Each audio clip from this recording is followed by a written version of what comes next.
I still remember the way the motel mirror caught my reflection smeared, half-lit, ashamed. The red imprint on my neck hadn't faded.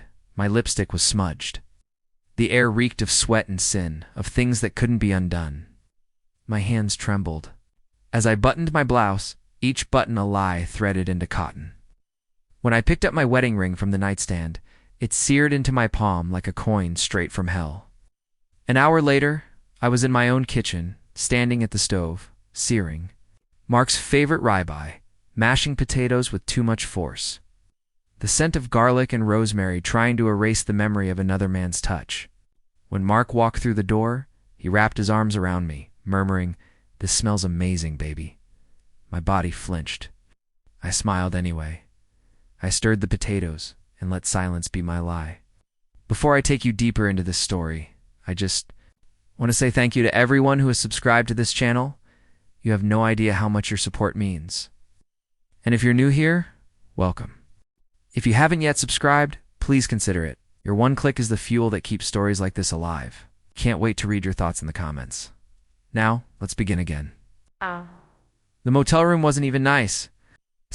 That made it worse. Beige walls. A faded quilt. Dim lighting.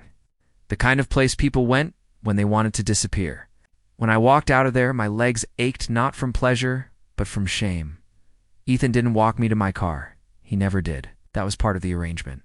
What we did stayed in that room. What I took home was mine to carry. I drove in silence.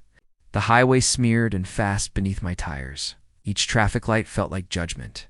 Each car I passed seemed to know. My phone buzzed once. "Mark, need anything from the store before I come home? Love you, love you." That last part stung. I pulled into our driveway just before sunset, into our quiet, two-story house. Nestled in a neighborhood of manicured lawns, trimmed hedges, and flagpoles fluttering in the breeze. The porch light blinked on like a lighthouse guiding the faithful back. From the outside, I looked like a picture of suburban grace. Sighed, I scrubbed my face, changed my blouse, sprayed perfume where guilt lingered. Then I went to the kitchen. I seasoned the steaks with mechanical precision. Boiled the potatoes until they surrendered, chopped garlic until my fingers grew numb. Cooking had always been therapy, but that night it was punishment. Mark walked in, humming to himself, briefcase dangling from one shoulder. He looked worn, the kind of tired that comes from trying too hard for too long. He kissed my cheek. I flinched again, didn't notice. He said something about a client, about traffic, about wanting to watch that documentary I liked after. Dinner. I nodded, kept cooking. At dinner, I watched him take the first bite. "This is amazing, Sarah. You really outdid yourself." I smiled, told him it was nothing. But inside, something twisted. He was grateful. And I was guilty. I watched his hands rough, calloused. Hands that fixed leaky faucets and hung picture frames and reached for mine under tables after fights. Hands that had held me when I cried about feeling invisible. He had no idea those same hands were now touching someone who wasn't whole anymore. We talked about Ava, her kindergarten drawing, her dinosaur obsession.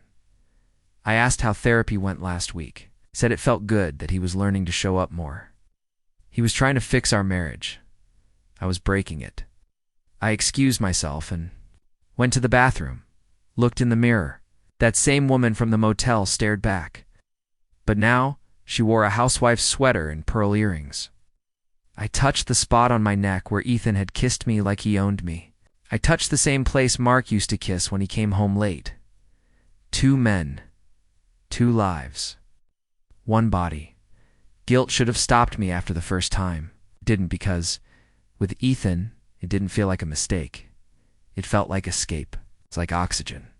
Like someone saw me beyond the mother, beyond the wife, beyond the well-kept illusion. But secrets don't stay still. They grow roots. They spread. That night I lay in bed beside Mark. He was asleep, one hand on his chest, peaceful. I stared at him and thought, how long can I keep pretending? How long before the truth crashes through the front door? The lie began to move. By the end of the week, it had unpacked boxes in my mind. It followed me into the kitchen, the grocery store, the school drop-off line. Every time Ava called, "Mommy, come see this," something in me coiled tighter. Guilt, I thought, fades. But this wasn't guilt. This was rot, spreading from the inside. It began to haunt my sleep. I woke drenched in sweat, heart racing, unsure if I'd confessed something in my dreams. I avoided Mark's eyes at dinner. I lingered too long in the shower. I smiled too brightly at church. The mask was cracking, but I held it up anyway. Ethan. Messaged again that Friday. Same place. Same time. I stared at the message. My thumb hovered. He always made it feel simple. Maybe it was for him. But for me, the yes got heavier each time. Still, I typed it. Yes. I told Mark I had a client meeting in downtown Cincinnati. He kissed my forehead. Don't stress. You've been working hard. I'm proud of you. Proud. That word cut deeper than he knew. Ethan was waiting, leaning against the hood of his truck, wearing that smirk that stirred something reckless in me. We didn't speak much. We never did. That was our rule. Room 7. Cheap soap. Familiar betrayal. But this time, something felt different. As we dressed, Ethan watched me. Really watched. He saw me fumbling with my wedding ring.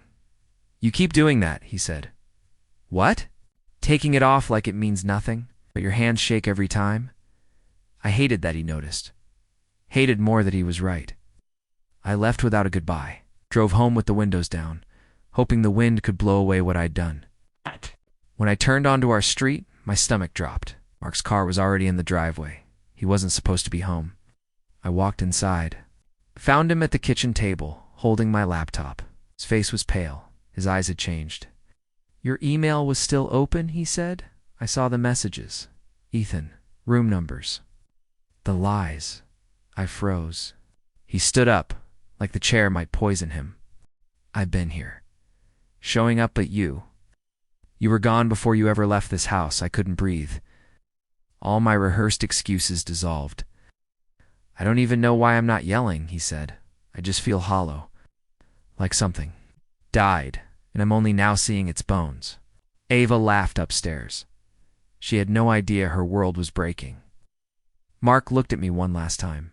I'm going for a walk. When I come back, I need you to decide, is this house your home or your cover? The door shut quietly, but it felt like thunder. I sank to the kitchen floor. No tears, no thoughts. Just silence and the hum of the refrigerator. Life, indifferent, kept going. I had built this one small decision at a time. Not one betrayal, but many. A slow erosion of love, of truth. When I stood, the empty chair looked like a tombstone. I walked upstairs.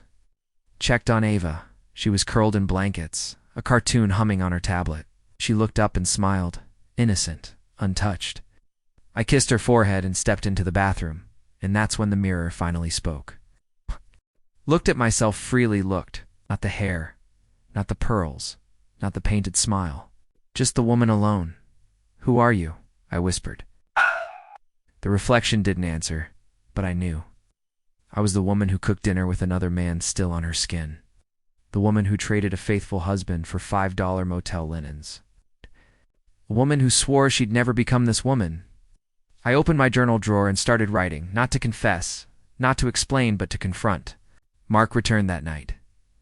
He didn't speak, didn't yell, just looked heavy, like he was holding the shattered pieces of our life in both hands. I met him in the hallway. I don't expect forgiveness, I said, but I need to tell the truth. We sat in silence. I told him everything. It's how it started. Why? The numbness, the selfishness, the brokenness I couldn't name. He listened. Quietly. You loved being needed, he said softly, and you stopped seeing that I needed. You most. I broke then on the floor between our bedroom and Ava's room. And he let me. That night, there were no ultimatums. We slept back to back in the same bed, strangers in the same storm. Weeks passed. Wait. I ended it with Ethan. No explanation, no closure. He didn't deserve one. Mark started therapy alone. Eventually we went together. Some days he hated me. Some days he said nothing. Some days he brought me coffee and said, "This doesn't mean I forgive you. It means I'm still here." He told Ava only what she could understand. That love is hard. that people make mistakes, that families can heal if hearts are willing. It wasn't easy. It still isn't, but there is something sacred in being seen at your worst and still given space to grow. A year later, I don't look at the mirror the same way. It doesn't mock me anymore. Reminds me of ruin, of reckoning, and somehow, redemption. Still cook dinner. Most nights, Mark joins me. Some nights we talk, some nights we just eat. But every night we show up. And sometimes, showing up is the bravest thing love ever does.